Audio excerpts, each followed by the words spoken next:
Pura Panjenengan Gunung Tapsai ngamargiang upacara piodalan Dawur Rahina Buddha Wage Kelau sane sampun lintang. Piodalan ring Pura Panjenengan Gunung Tapsai puniki wantah pinaka Cina Bakti majang ida betara antuk perbawan ida pinaka betara Tri Upa Sedana.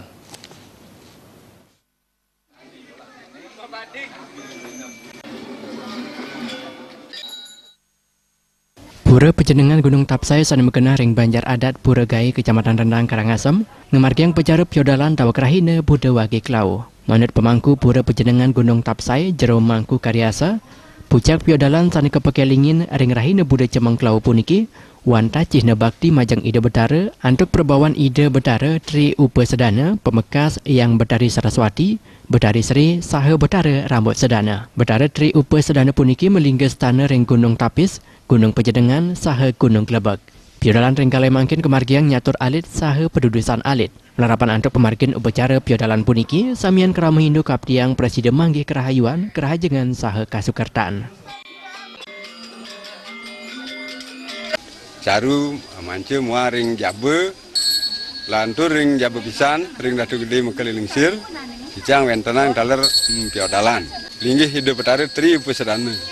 Asiki betara Saraswati, samping kali betara Sri, betara Rambut Sedana, ketiga, sampun genten, kocap, sampun munggah ring lontar, kuntara buana bangsul.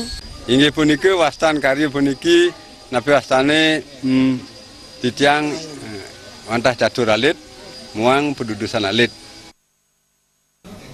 Silitungil tokoh masyarakat Karangasem Wayan Geradag Maosang, kewendanan Pura Panjenengan Gunung Tapsai puniki wantah pinah ke Pura Kayangan Jagat, mawinan samian kerama Hindu Presiden pedak tanggil ngaturang bakti ring Pura Irike. Melarapan antuk pemecikan Pura sanes sampun kemargiang, saha antuk kewendanan margi sanes sampun becik, napi malih kewendanan gena parkir Pura sanes taler sampun becik, kerama sanes pedak tanggil mejantan jagi sendangan sejeruning tangkil ngaturang bakti.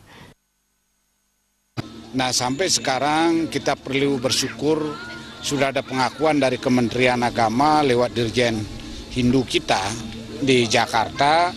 Ya sekarang kelihatannya udah masyarakat secara umum, ya tentu dari pemerintah sudah memberikan pengakuan bahwa ini adalah Pura Kayangan Jagat. Ya tentu sekarang secara rutin biar masyarakat Bali tahu bahwa ya yang belum pernah ke sini ya marilah kita sama-sama ketahui, dan ini adalah tantangan daripada Pura Besaki yang ada di lingkungan Besaki itu sendiri.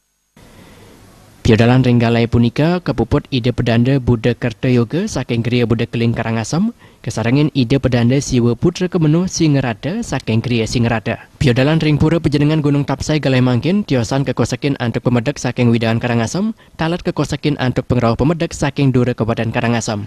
Pemargin pecara piodalan jagi katuran nyejar selami 15 rahina. Bayudi Bal TV.